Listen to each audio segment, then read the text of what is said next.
we're going to limit space on this thing so we can make it a little bit more Q&A. And the reason I'm doing this is that artificial intelligence is really, it's twofold.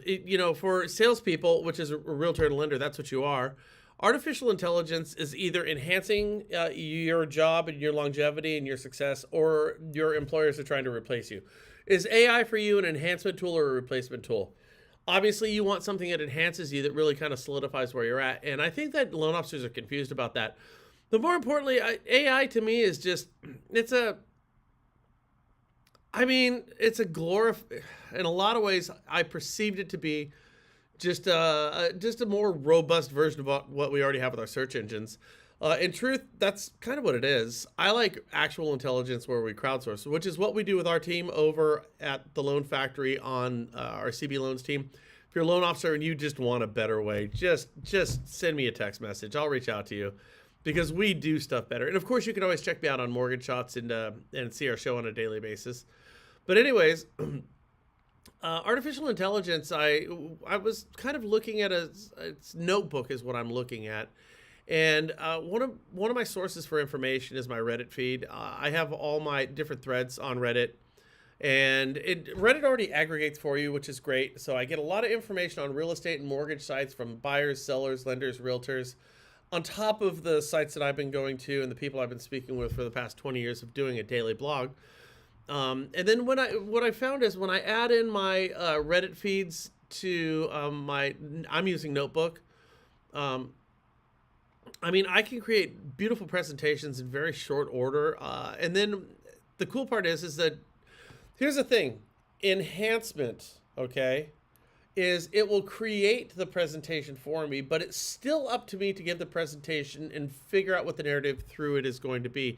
And it's kind of an interesting puzzle to unwind. But when I look at real estate agents and loan officers right now, there's so much about how the market has changed that needs to be understood. And I don't know if I have the answers, but I certainly have my opinions of what the answers are. And my business reflects that I'm on the right track.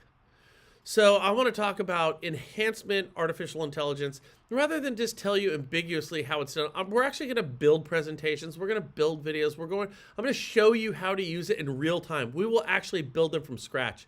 So if you want to get more information on how I see artificial intelligence, just fill that out. Everybody's got the answer.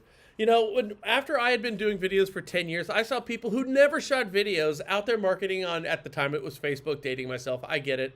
About video experts and this expert and that expert. And these people had no effing clue of what they were doing. I'm like, well, wait, maybe I should be doing something on videos, considering I've been doing it for 10 years. And I have a multitude of different tools at my disposal that I have learned on my own or with my team, and really built a 20-year business out of this, 35 years in mortgages. So if you want to be a part of that, send me a text message to that number right over there, and I'll make sure that you guys get a link. If you want to talk with me about my team, go ahead and fill that out as well. Because I got to tell you, just even today when I was looking on Facebook, again, I look at Facebook for stories and to see what people are talking about to kind of get like just a pulse of what's taking place.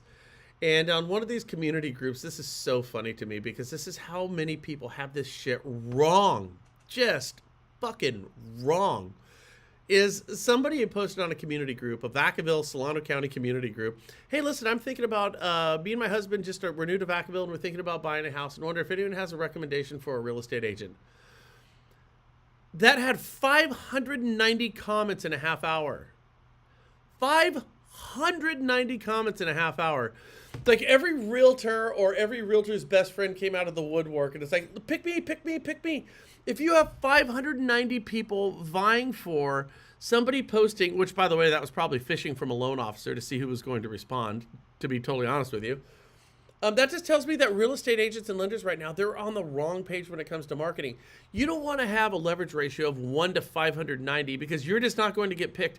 I want to know who 589 was. Because number 589 out of the 590 comments within a half hour, that somebody decided that was a good idea to put it there.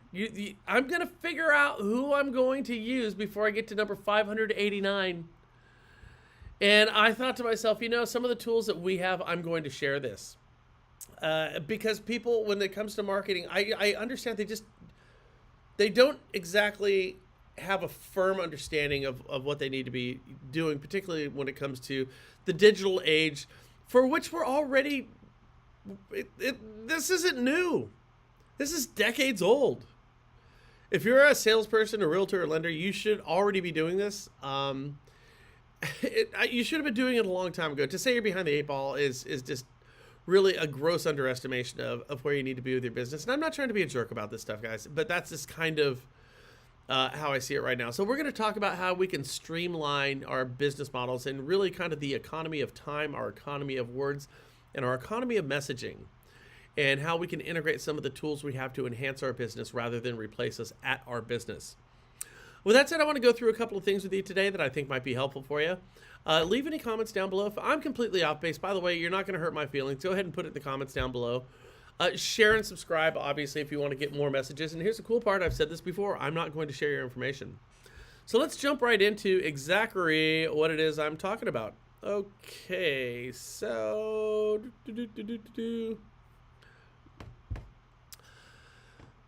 Okay, everything that I look at is really based on conflict and resolution. Where's the problem? Where's the solution? And right now we are very rich or thick with conflicts, and we need resolutions right now.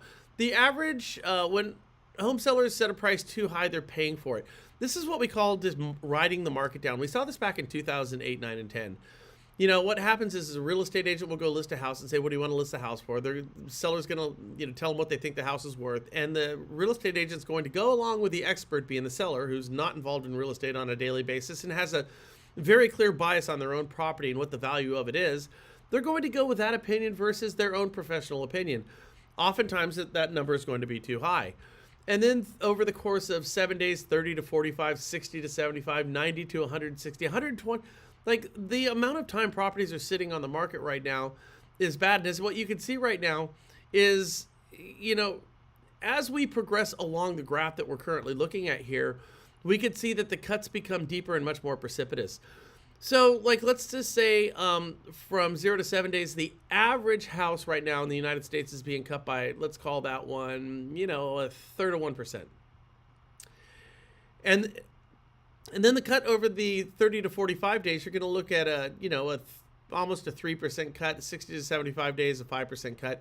What happens here is we ride the market down.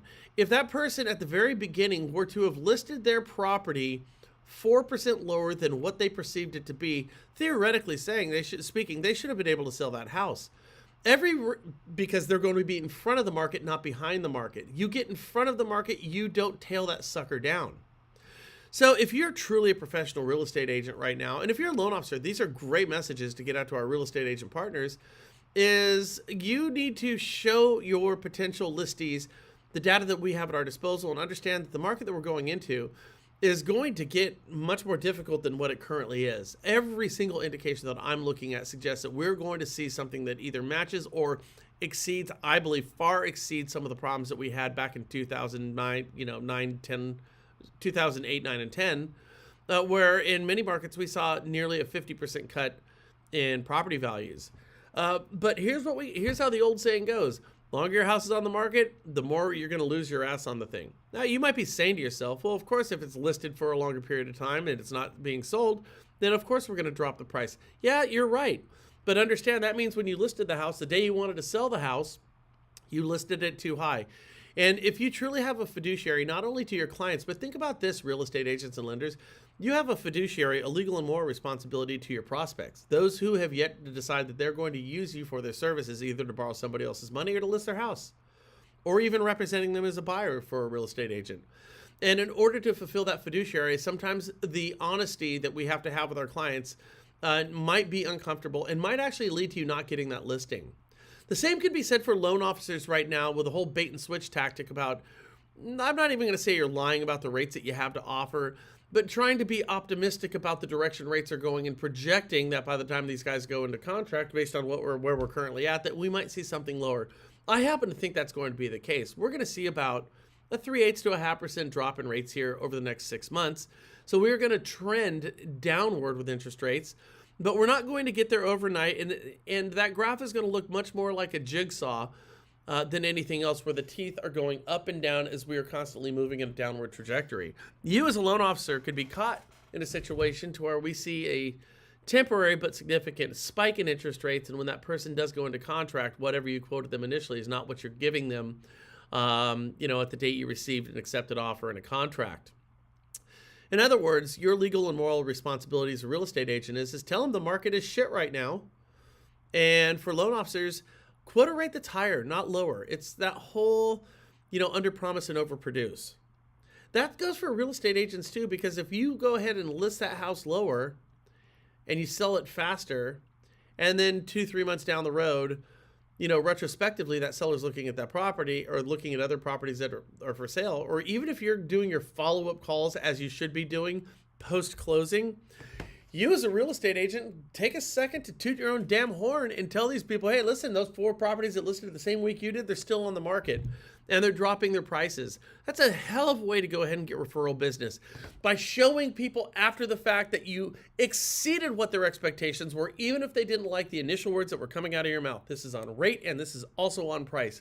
This is going to be a trend that is going to continue in the coming months, and it will be exacerbated as the market that we're in right now becomes more volatile. This isn't even a question, guys. This is something that you absolutely have to do. I saw this and I just wanted to share it with you, and frankly, I want you to give me your opinion in the comments down below. Sell at a $50,000 loss or rent out at a $500 a month loss. Looking either to sell a property in Texas, potentially still a $50,000 on, or rent it out for a couple of years of at least a $500 loss. I gotta tell you, there's a third option on the table here, and that's having that house get foreclosed on. But look at what the assumption is from this homeowner. If I hold on to this for a couple of years, shit, property values are going to continue going up. I got news for you, and we're going to be talking about this in a minute, but 70% of the country right now is living at a poverty line. 70% of the country can't buy a damn house right now, and that is not going to change in the next 24 months. Somebody needs to tell this person on this thread that you're assuming, there's an assumption being made in here by you that you're going to be able to sell that house in 2 years, and that might not be the case. Frankly, how things look right now, it ain't going to be the case. I'm not saying to get your house foreclosed on, but another option on the table is a short sale. You don't have to take a $500 hit per month, especially when people aren't even paying their damn utilities right now. Think I'm wrong? Keep watching. Or take a $50,000 loss, or go ahead and take a short sale and just bite the freaking bullet. If it's your primary residence, it sure as hell beats the option out of the alternative, right? And go ahead and pocket that money and buy your house maybe in 24 months for 75 cents on the dollar. Wouldn't that be a heck of a lot better than than holding onto your house for 2 years only to find out that you're not going to be able to recoup that $50,000? It's pretty big, isn't it? That's a harder conversation to have, but that's an honest conversation. And I'll tell you what, here's the truth. People love honesty. I actually think this is going to benefit your business if you take this approach. But what are your thoughts? Let me know down below. Tell me, here's the 2 options on the table. Well, you're assuming these are the only 2 options. Why don't you short sell the house?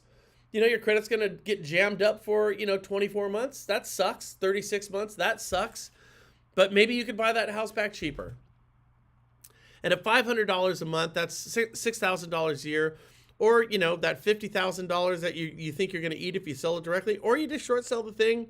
And what money are you going to save in the process? Take the proceeds from that sale. What you do is you wait your 36 months, your 24 months, and then you buy that house back for 75 cents, like I said, on the dollar.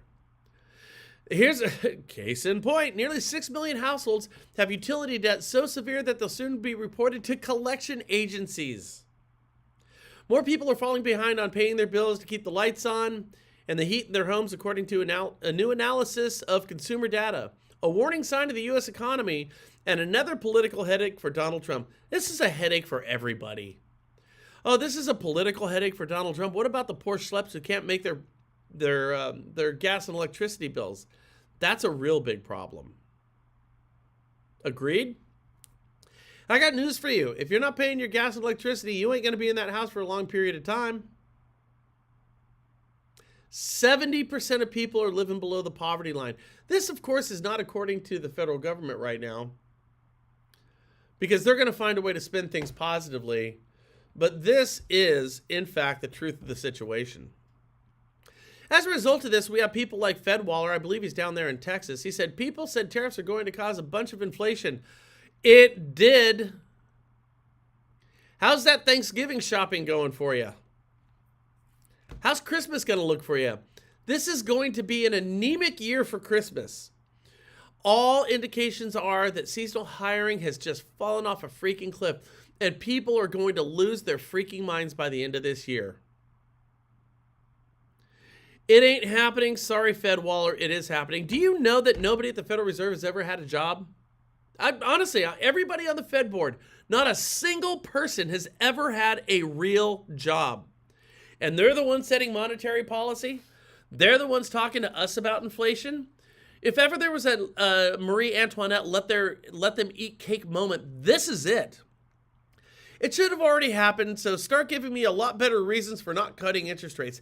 I'm not saying you shouldn't cut rates. Don't cut them a lot, because it is precisely the Federal Reserve who screwed this whole thing up to start with by giving us interest rates in the 2s and the 3s. Of course, people are going to take advantage of it, but it created the golden handcuffs where people don't move. And right now we find the housing industry in complete and absolute crisis, of having ripple effects that not only affecting the United States economy, but the global economy. I want you to watch this video right now. Check this out. Is this crazy or what?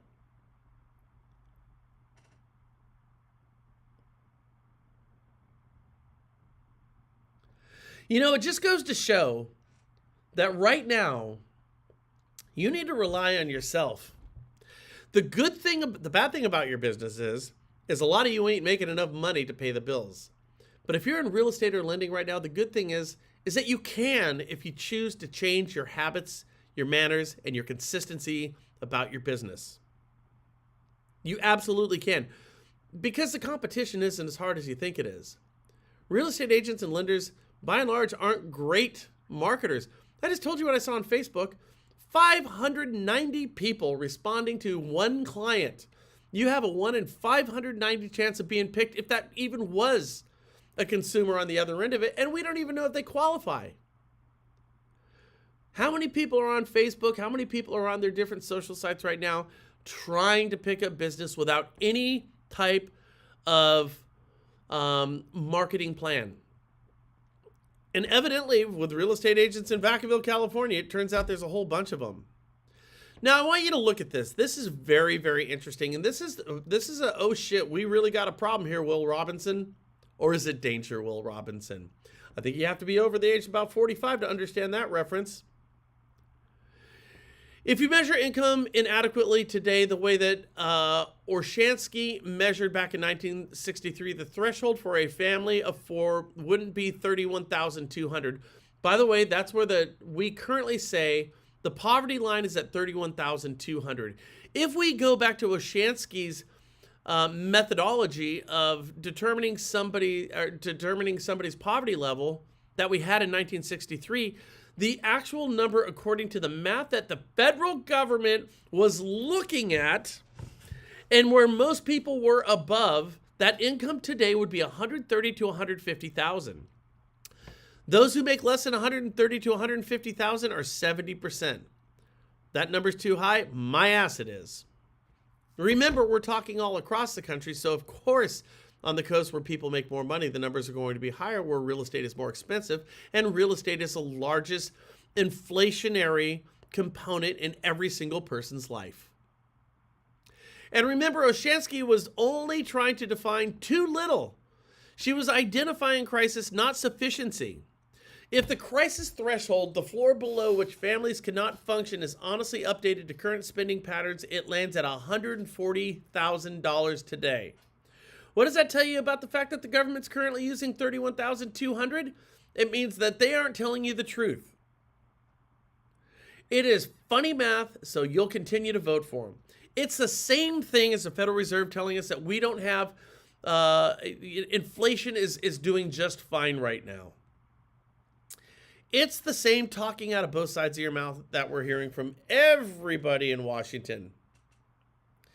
What it really tells us, and I hate this line, but boy, is it accurate. It just nails it on the head. What this is telling us is right now is the federal government isn't looking at the poverty line. They're looking at the starvation line. The official poverty line for a family of 4 in 2024 is $31,200. The median household income is roughly $80,000. We have been told implicitly that a family earning $80,000 a year is doing fine, safely above poverty, solidly middle class, perhaps comfortable. But if Olshansky's crisis threshold were calculated today using her own methodology, that $80,000 family would be living deep in poverty. I wanted to see what would happen if we ignored the official stats and simply calculated the cost of existing. I built a basic needs budget for a family of 4 people, 2 earners and 2 kids. No vacations, no Netflix, no luxuries, just the participation tickets in life required to hold down a job and raise your darn kids. And that number comes out to between $130,000 to $145,000. So yes, it's going to be harder for you guys to get clients. Yes, I can understand why people want to hold on to equity that doesn't exist. It doesn't exist. Sellers right now are holding on to numbers that were accurate when rates were in the 2s, but they are not in the 2s anymore, and they're not going back there. And finally, we got some graphs here for you I want to share with you. Well, we got 2 more slides. The 10-year yield is down a little bit.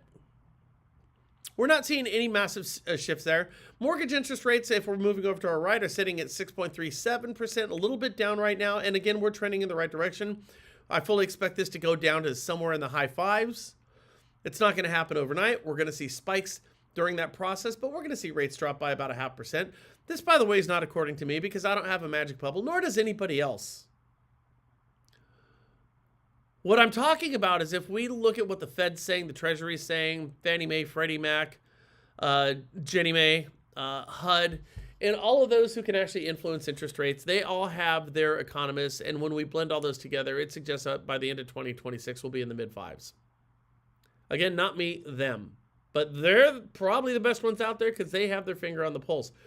Inventory on the far upper right-hand corner. Yeah, that ain't good. You can't sell houses you don't have.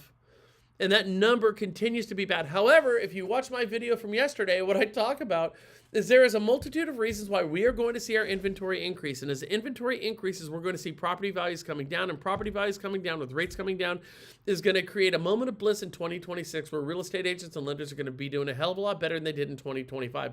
We won't have a good market by any measure, but we won't be in an absolute crap market. The median list price. Yes, do not be that agent who follows the price down. Loan officers, talk with your real estate agent partners. Show them this damn graph. Median list price continues to drop. You don't want to be above that yellow line at any given point here. You want to be below it. Get in front of the market. Do not be behind the market. Because not so surprisingly, on the bottom center, we see the average days on the market, and that number continues to go up.